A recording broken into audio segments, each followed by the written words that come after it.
With October 20th only a few days away, the race for municipal office across the province of Alberta is hitting its final stage. And that means in every municipality and rural municipality, candidates for mayor, reeve, and yes, even councillor are stepping forward with ideas for smarter growth and brighter futures for all communities and residents. Now, in this edition of Alberta Municipal Vote 2025, we are turning our attention to the town of High River, Alberta, where we are honored to sit down and speak with mayoral candidate Craig Snodgrass.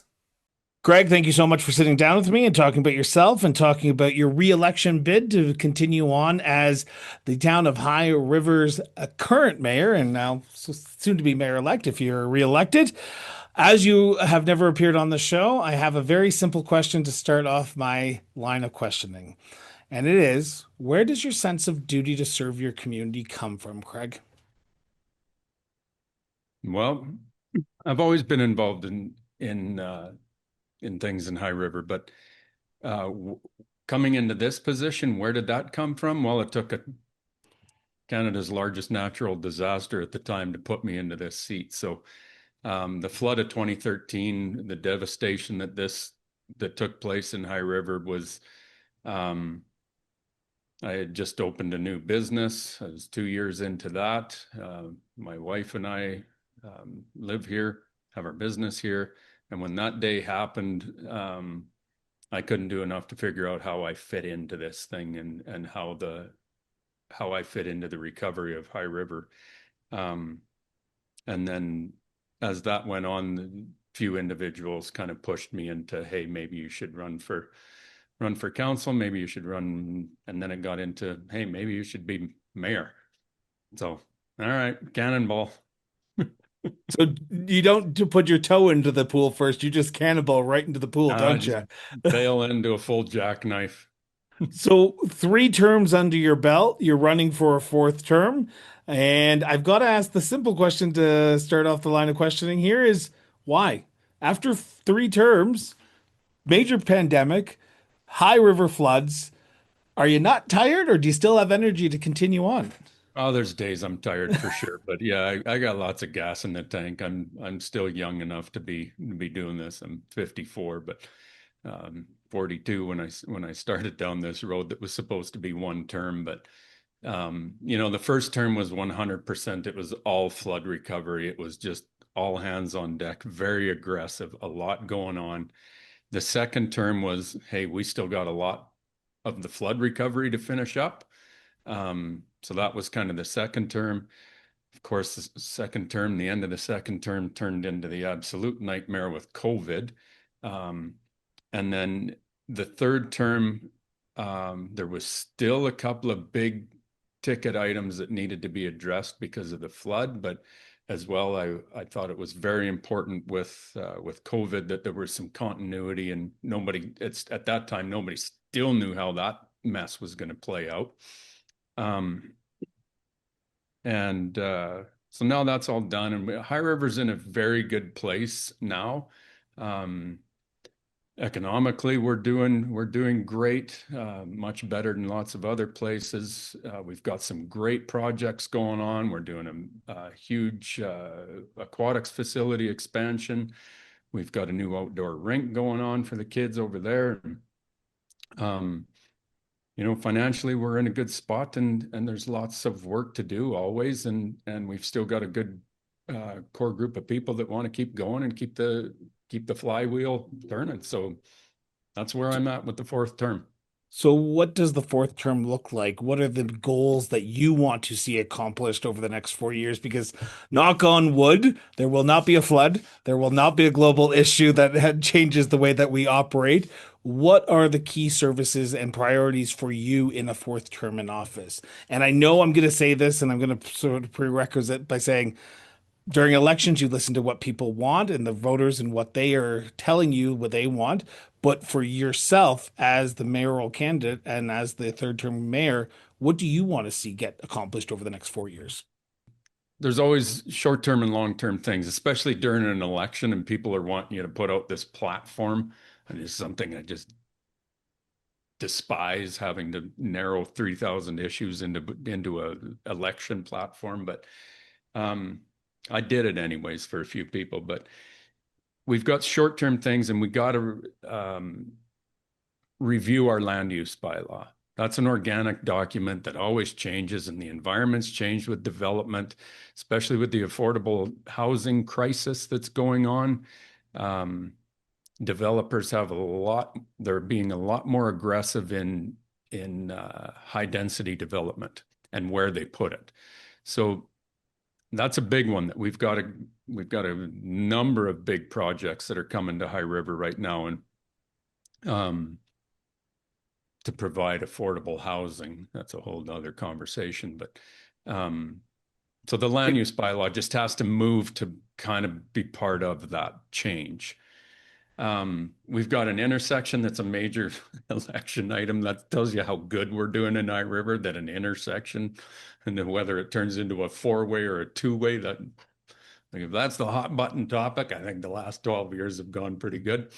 And then reserve management. When I came in 2013, council always has the decision as to whether you hold reserves in for rainy days or you don't.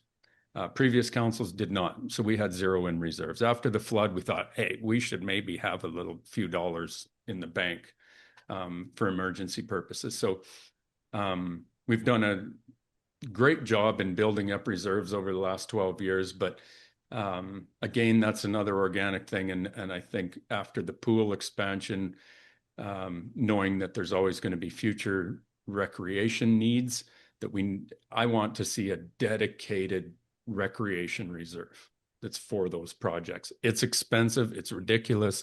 Grants get less and less every day. Corporate sponsorships are nothing to these projects. Of course, can I play in that sandbox for a second, the recreation sandbox?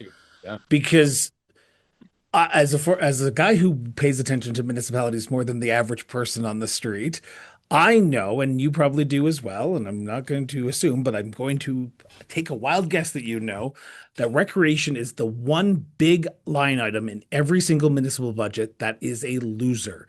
You never recoup the amount of money that you are making back. Now, putting money aside for reserves around recreation, I think it's a freaking brilliant idea, because I think it's one thing that we always look at as a frivolous expenditure because we don't make the money back. Why is that important for you to have that reserve for recreation as we enter into this world where we're seeing download from the provincial government, downloading from the federal government, and affordability is on the top of minds of a lot of people right now? Yeah. So regardless of affordability, recreation is the one thing that you absolutely have to provide. If you don't, you look back at COVID when these rec facilities were being closed. Well, it was devastating to a lot of people. So that's how critical they are, and they are losers. I think that was one piece the former mayor prior to me, Emil Blockland,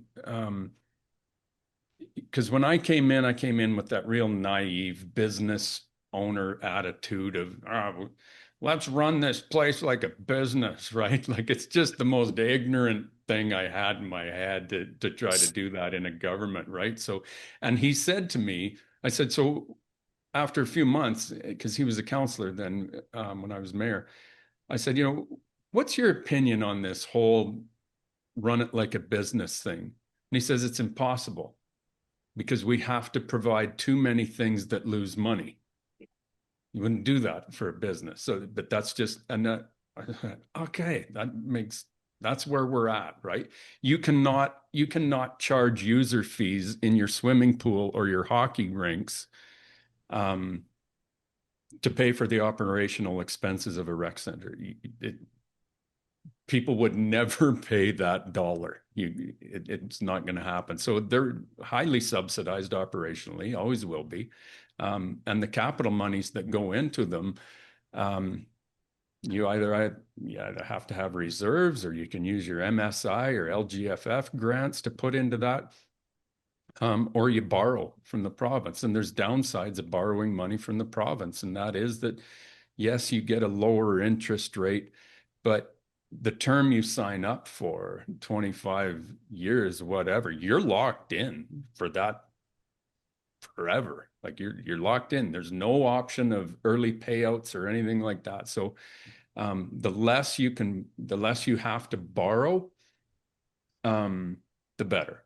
So that's why this recreation reserve is extremely important, not just for capital expenses, but for upgrades and, I guess upgrades to capital. But you don't ever want to use reserves for operational expenses, but um, sometimes things come up and it's just like your household finances or the way I run my business. You better have some savings in the kitty that are ready to go. So that's why it's important. Recreation is one of those items that a lot of people look at again as a frivolous expenditure because we look at it as, oh, I'm not using it, so why should I have to pay for a pool? Why should I have to pay for a library? Why should I have to pay for X, Y, and Z? But I guarantee you, if you ever said to the people of High River, guess what, everyone, we're going to close the library and we're not going to have a library, or we're going to close the pool and we're never going to have a pool, people would lose their minds. And I'm saying that respectfully to the people of High River, but it would happen because Oh no. some of those things people have come to rely on. So how do you balance the needs of the growth of the recreational facility, the capital investments that need to be happening in those recreational capital projects with the reality that not everyone's going to use them, so you're going to have to upset some people. Yeah, it's just part of being a community. Like it doesn't matter. There's lots of, some people don't use recreation. Some people don't use the library. Some people don't use our happy trails, our pathway systems. There's always something that you're paying taxes on that you might not specifically use yourself, but that's being part of a community where the expenditures are spread out amongst everybody. We all pay a little bit and we all get the most out of it. Um, Roads, sidewalks, infrastructure, water, all these things. That's what taxes pay for. They give us things. And um, recreation's always the one that's easy to poke the finger at, right? Um, why am I paying for that? I haven't ever used the pool. Okay, well, did your grandkids use the pool? What about your kids? Like, did you Did your use neighbor? did your neighbor use it? Did you use it when you were younger? Maybe you didn't use the pool, but I remember you playing hockey when you were younger.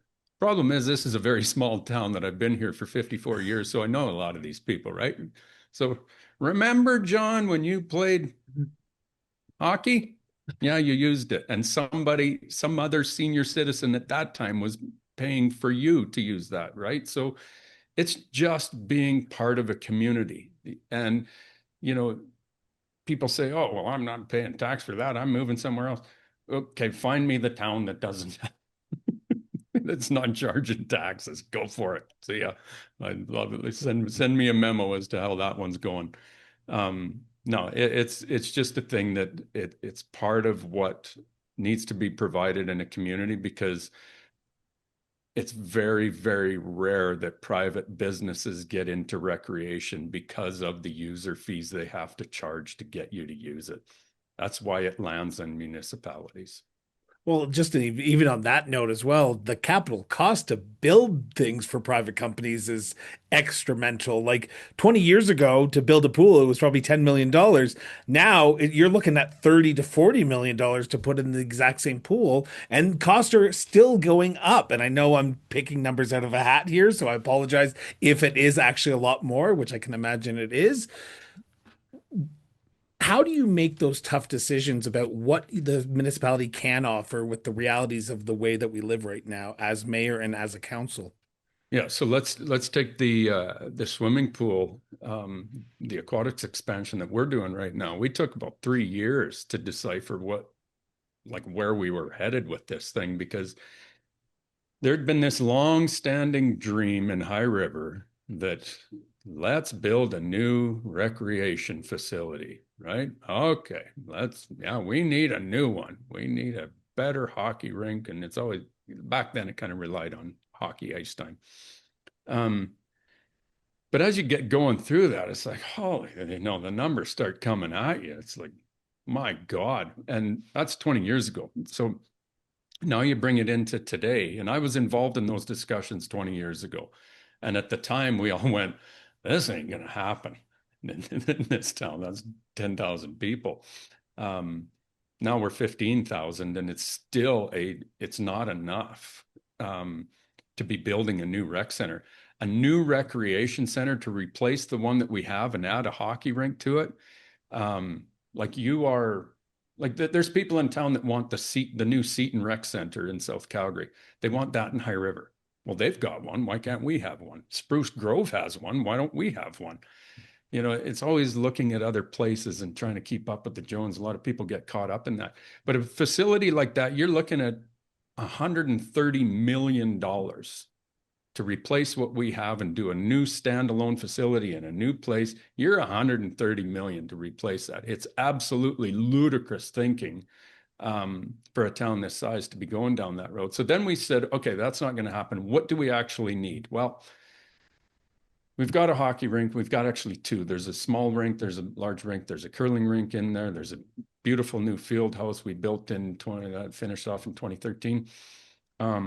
Lacrosse and volleyball, all that stuff gets played in there.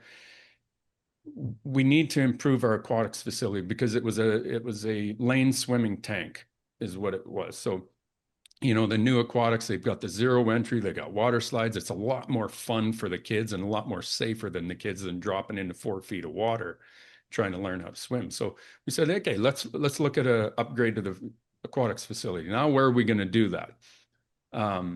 Are we going to build a brand new standalone somewhere else, or do we expand the existing one? Well, we looked at standalone. Well, you're at a bare minimum, if we put it on land that the town already owns that has servicing in it, you're 30 million, 30, $35 million for that facility. So we went, that's again a really big, and we've got a place that we have to have another whole set of staff over there, and operationally it's going to be more expensive. So let's rein it back in.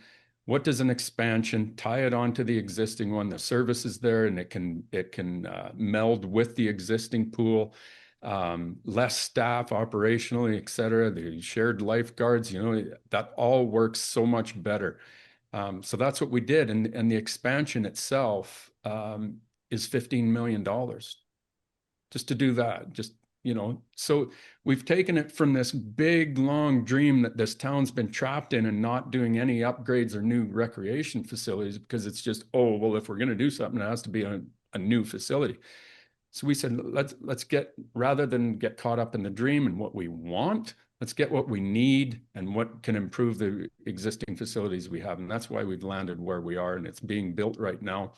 It's about, I don't know, 2/3 of the way through construction. Wants and needs, though, are two different things. And as mayor, Vastly. you have to bring people along with the vision and the reality that the municipality is playing Yeah.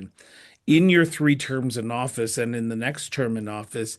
How do you see your role in ensuring that people understand the realities that the municipality are dealing with, so they're not expecting the municipality to deliver those $110 million projects that are just not realistic in today's world? It's extremely difficult. That is very, very difficult. And you know, there are people that are just flat out locked into, you're making the wrong decision for the money you're spending. We should get a new facility, right? Sorry, that's not that's not any way that I would run my own business or my own house. That's getting caught up in dreamland. And trying to bring people along, we did a ton of open houses, bringing the options in. You know, it's tough, and it was tough back then because, you know, that was just before COVID, and even then, it was hard to get people to come to open houses and stuff. You know, 15,000 people, you get 120 people out, maybe, right? So, and I know mayors who would love 120 people. Exactly. That's exactly what I'm saying. It is hard. Without a project that was this controversial and everything, you're not going to get those numbers, right? Yeah, you're right. They would love to get 120 out. So you just do the best you can. You try to get the information out there. You try to do the open houses. You talk about it in council, and you explain and explain and explain the reasons why. But most people in town are, they're along. They're there. We're there. We're doing it. They see it and they can say, oh yeah, this is going to be a huge benefit. The benefits to these facilities, like providing a proper aquatics facility, yes, it's great for drawing people that are looking for those amenities for their families, especially younger families. But it's also a huge draw for extremely important pieces like your healthcare services. We have the hospital in town, which is our #1 economic driver. And, for us to be able to provide doctors and nurses and everything, well, when doctors are looking for a place to land where they're going to set up a practice, their #1 thing, because they can go to any hospital, they're all the same. They can go and open a clinic up and, whatever. That's pretty easy. But what's my family going to do? Well, I'm at work, I'm working nights. Like,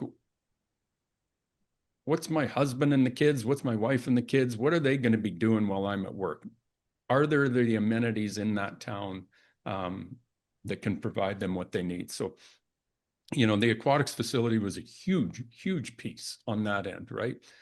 My own family, my wife, I've got a 10-year-old and a 10-year-old son, 5-year-old daughter. Well, when they were learning to swim, my wife's driving to Okotoks or South Calgary to get to a proper pool. So that's why, let's keep her here. This is what we want. This is what we need. Trying to get that information, trying to sell that to people, Chris, it's an ongoing, it's just a huge challenge, especially when you're spending that kind of money, because that's what they see. They see a $15 million tag. That whole project is $25 million because we're doing not only that, but we're renovating the existing pool plus a lobby renovation. So, but it brings up big numbers. it is big numbers.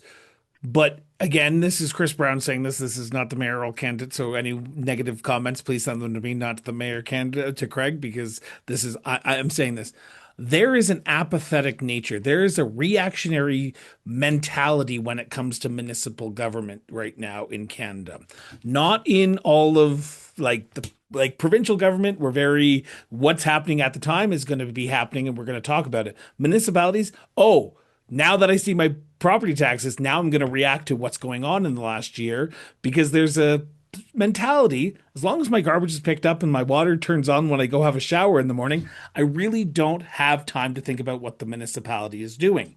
So the role of a mayor, as even as councillors, is to engage with the public as much as you possibly can. Now, public open houses are great. I will be the first to admit they are not where you're going to get all your information. You're going to get those information probably on social media or in the grocery store aisles when you go out and grab a bag of milk.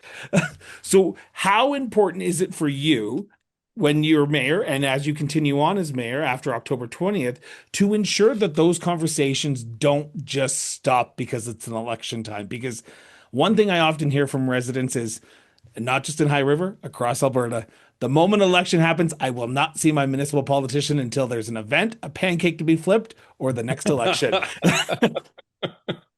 Yeah, the age-old thing of out there kissing babies, right?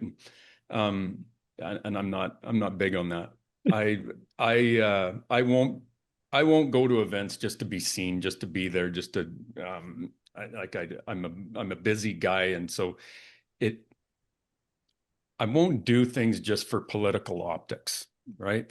I have conversations everywhere. It's still a small town. It's 15,000 people. I talk to people at the coffee shops, downtown, post office. Like I'm all over the place, as all of our counselors are as well. We also started a thing the last term.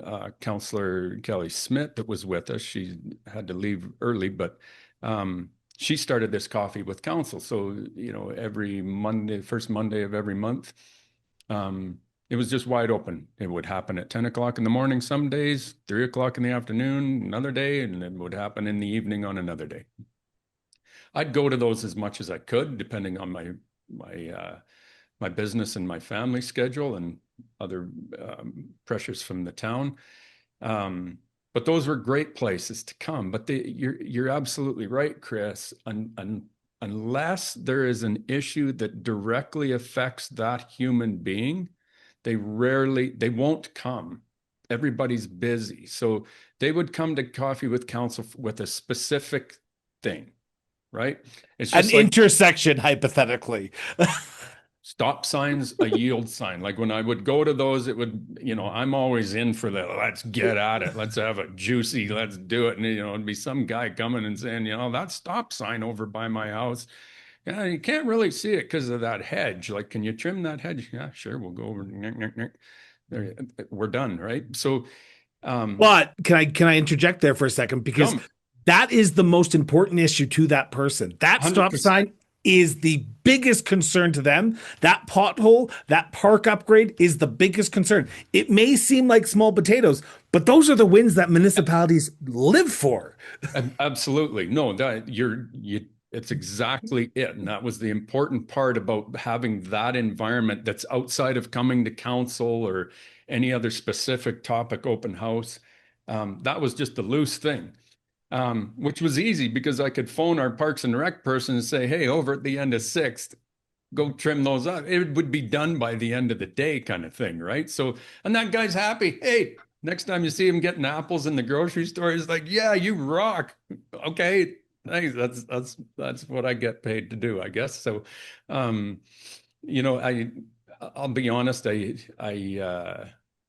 The business of the organization is my top priority. It's an extremely, even a little town like this, it's still a $36 million organization that we are responsible for. And that's where, I spend the majority of my time is just that. But you're absolutely correct that, there's no level of government that affects people's lives more on a daily basis than municipal government. That's just all there is to it.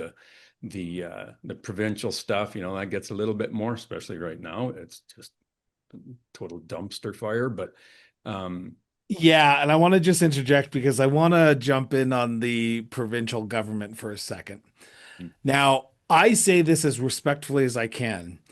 You are probably the most well-known small town mayor, and I say small town in the grand scheme of things, mid-sized cities, big cities in Alberta, that made kind of a big stir this term in office.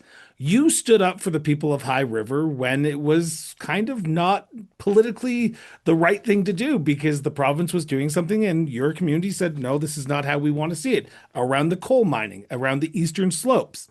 yeah, And you have been sort of the poster child of how to respectfully disagree with another level of government while still trying to work with them collaboratively. Why was that important for you to stand up for the people of High River while trying to ensure that those grants that we talked about earlier on don't randomly dry up for High River? yeah, yeah. So this all started back with Jason Kenney, right? With the coal mining piece that was all kind of happening down in the Crow's Nest Pass. And I honestly didn't know anything about what was going on down there. You would drive through there and it was like, well, why are they moving the golf course? That's weird, but you never really understood it. Didn't dig into it.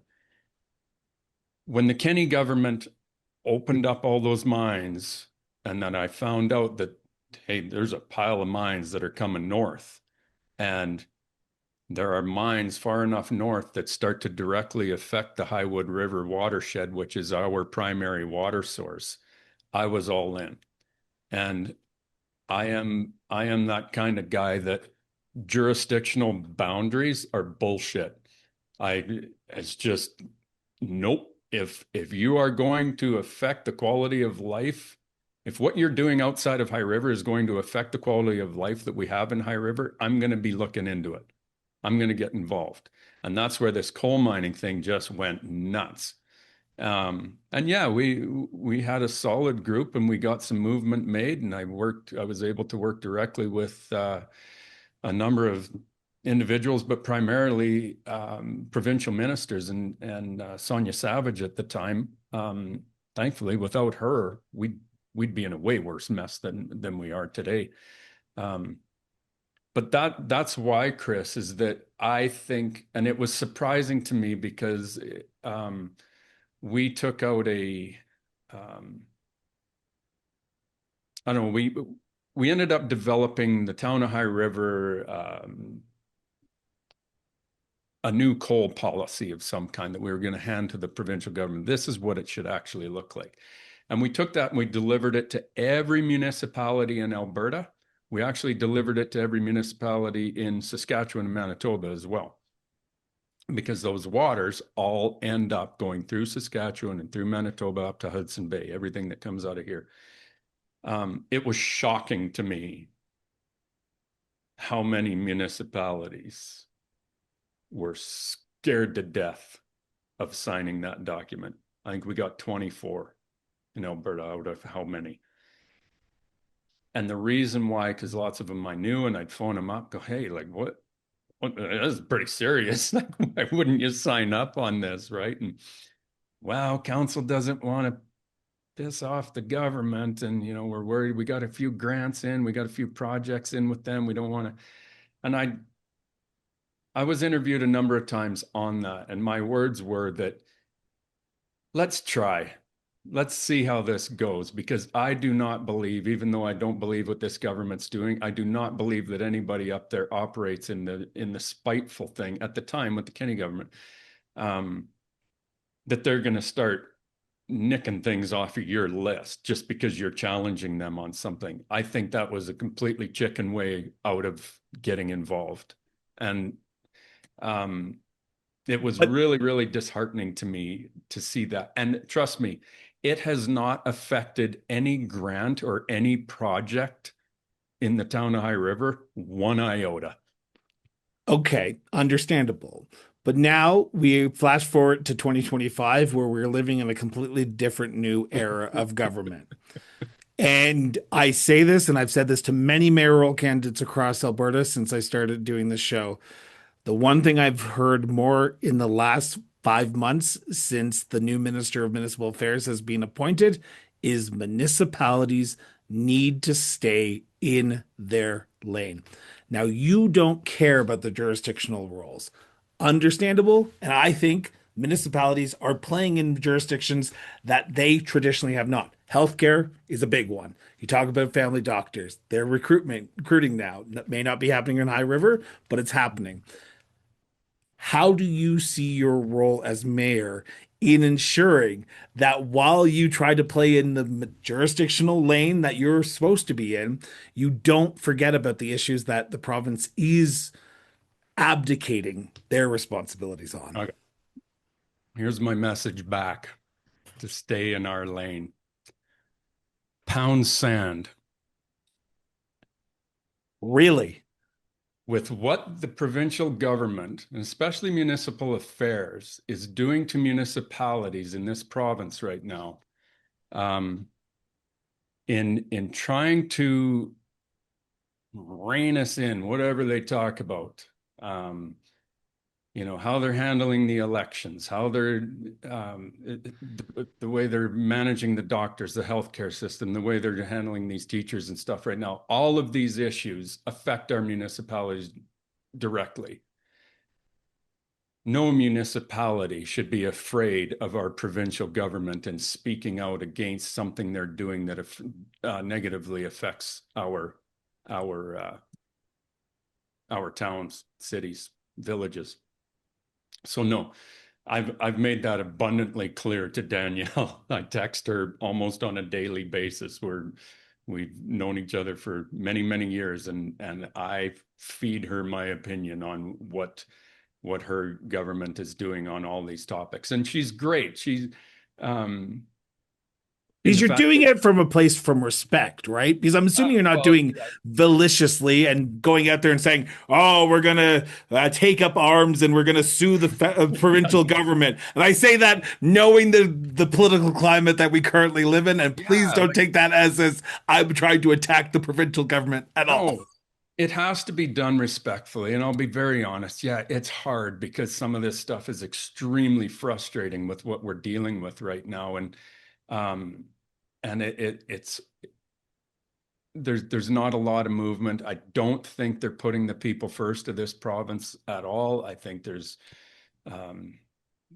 other ideologies that are leading this conversation, and that's where it gets frustrating for me. It gets very frustrating, and Danielle and I will go head to head on our text. We fight back and forth, and it's both of both of us. I think if there's one thing that's very much in common between me and our premier, um, is that hard conversations, tough conversations, and getting into it is it's a warm blanket for both of us. Like it's just easy. So so we do have some great back and forths, but um no for So do you do that with the residents as well? Because oh yeah. while you both are elected officials, you and the premier, and that respectful dialogue is in place, you also have to listen to the opposite sides of every issue that's going on in High 100%. River.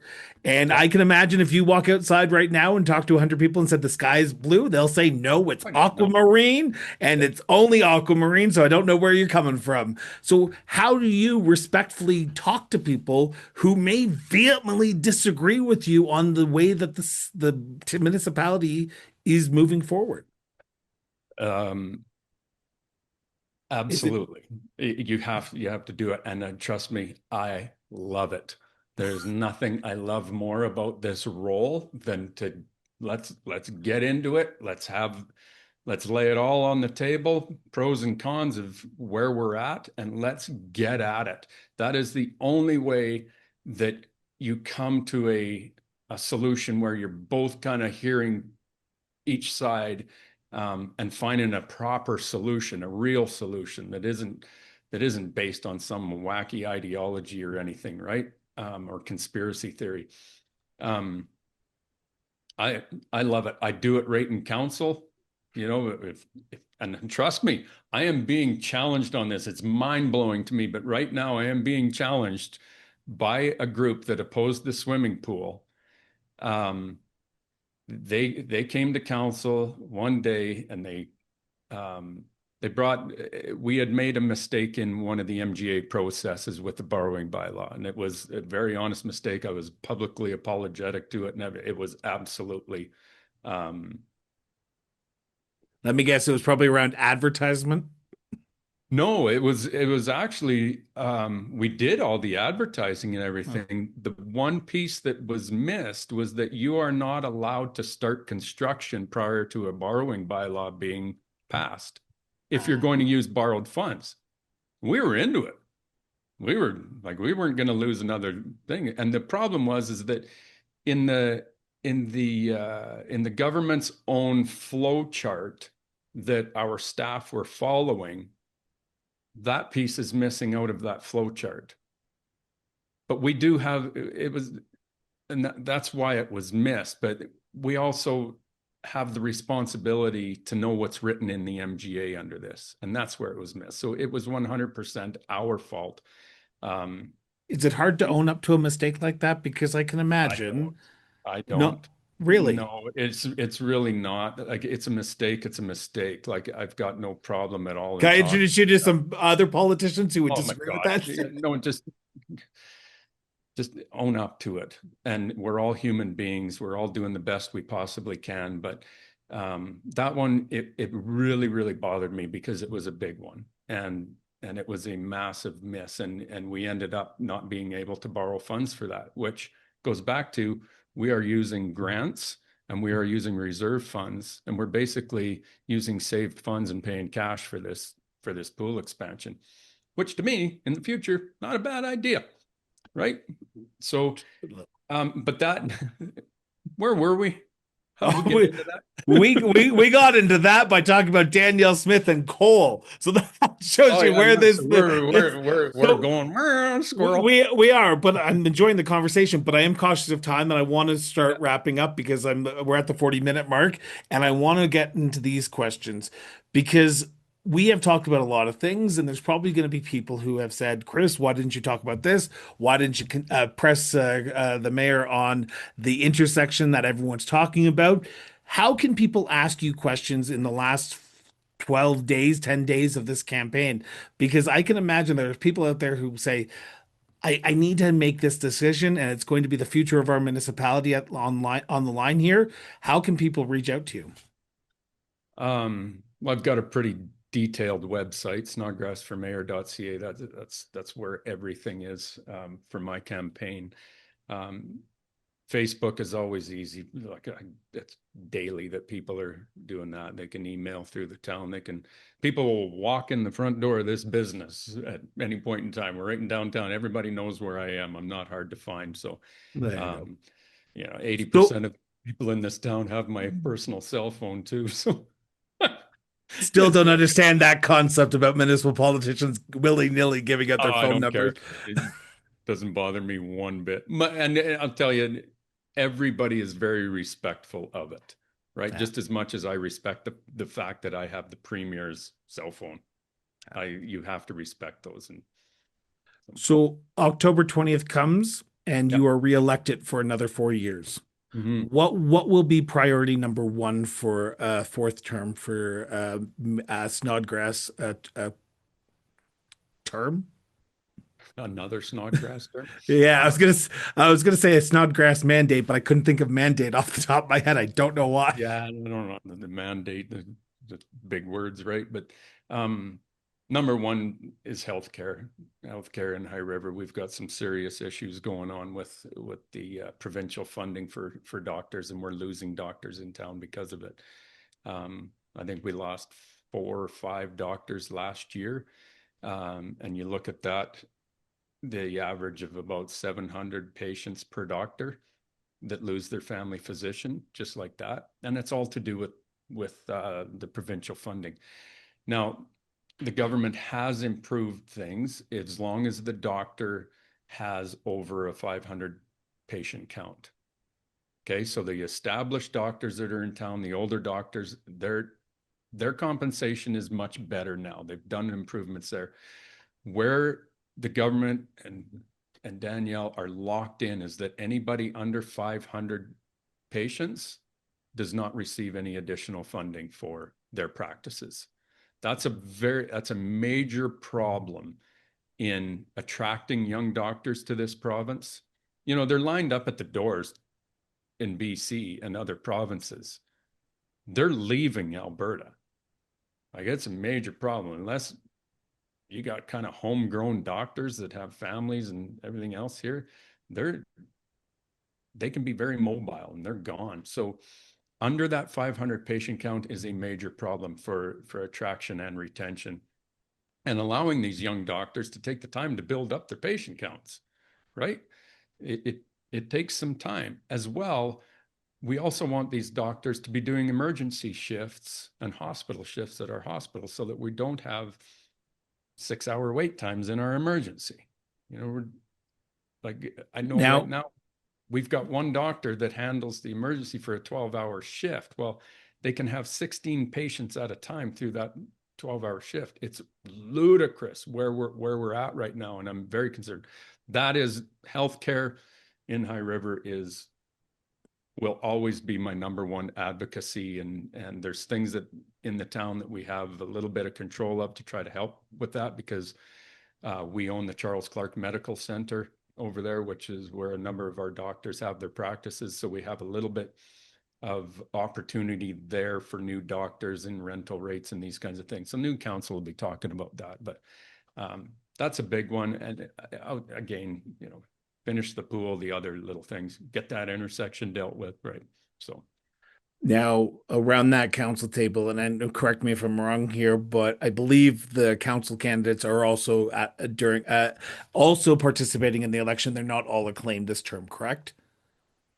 say that question again. They're The not count, all. yeah, they're not. The council is not acclaimed, right? We're Just like the all in. mayor. Yeah, they're all being contested. So I Correct. apologize for. That's So fine. you, as mayor, if you were elected on October 20th, do not get to decide who your council colleagues will be. That is Correct. up to the people of High River. Correct. What do you see as your vision in working with the new board, new council members to ensure that Team High River approach continues on? Because The work doesn't stop on October 20th and then start back up a few weeks later once you're sworn in. It continues on October 21st, 22nd, 23rd. So, how do you see yourself ensuring that that smooth transition continues the work that you need to get done around advocacy work, around healthcare, around the pool, around the intersection, around X, Y, and Z? Um, yeah, the short-term stuff is, most of them in the forum, it sounds like they kind of have a pretty good idea as to what that looks like, but there's quick decisions that need to be made. You're absolutely right. We don't wait until November 30th and take a month to let's bring you up to, like, it's go time. When you're in, you're in. But my whole thing the last two terms has been when the new council comes in, that we take some time I want to hear what their concerns are, what they've heard on the street, what their past concerns have been with council. Let's clarify some of those things, because often you come in from the outside and you come in and you've only got one little small side of the story. And once it's explained to you, it's like, oh, because what people don't understand is that every single thing we do as a council, every decision we make affects every human being in this town. So even though it's an intersection on High Country Drive that affects those people, making that decision does not just affect those people. There's money that needs to be spent. There's, a precedent that needs to be established or followed. All these things affect everybody. So you gotta open up and look at it as the greater good and the whole community in mind with every single decision that you make. What is So the that's a greater big, good for High River, though? pardon me? What is the greater good for High River? Well, if you had that silver bullet, it'd be a heck of a lot easier, wouldn't it? Right? But that's council's, there's that fly again. That's that's council's that's council's job, is the 7 individuals that you are electing. It's their responsibility to be out there and hearing the concerns and bringing that in, but not just from the people, right? You've got to be taking in, we have professional planners, professional engineers, consulting firms that do this professionally, that have experience of what worked in other communities. You've got this enormous, vast amount of information, and you have to bring it all in. And you, at the end of the day, when the motion is put on the floor, you have to have gone through all of that information, and each mayor and council, they're all individuals, but that individual has to now vote on which way they think that the best decision for the future of High River is, as the greater community. Not for John was really loud at me the other day, so I better do what John said, right?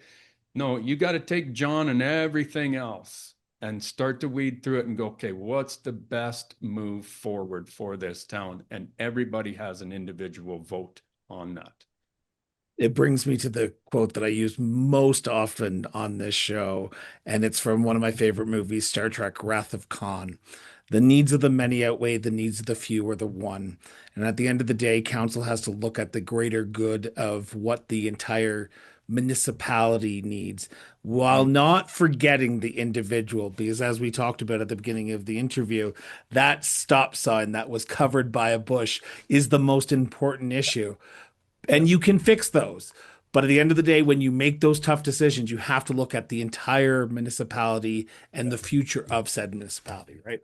And you have to be fully aware that John might be pissed right off, right? And it's just Breaking news on the Cross Border Network. yeah, breaking news that, any decision that we make, and I get a kick out of these elections, listening to the new people come in, that I am going to listen and you are going, you tell me what you want. Well, like you said a little bit earlier, you take 100 people, you take 3 people on any issue and try to get all 3 of them to agree. You can't, it's an impossible task to just go out to the community and say, you guys tell me what to do.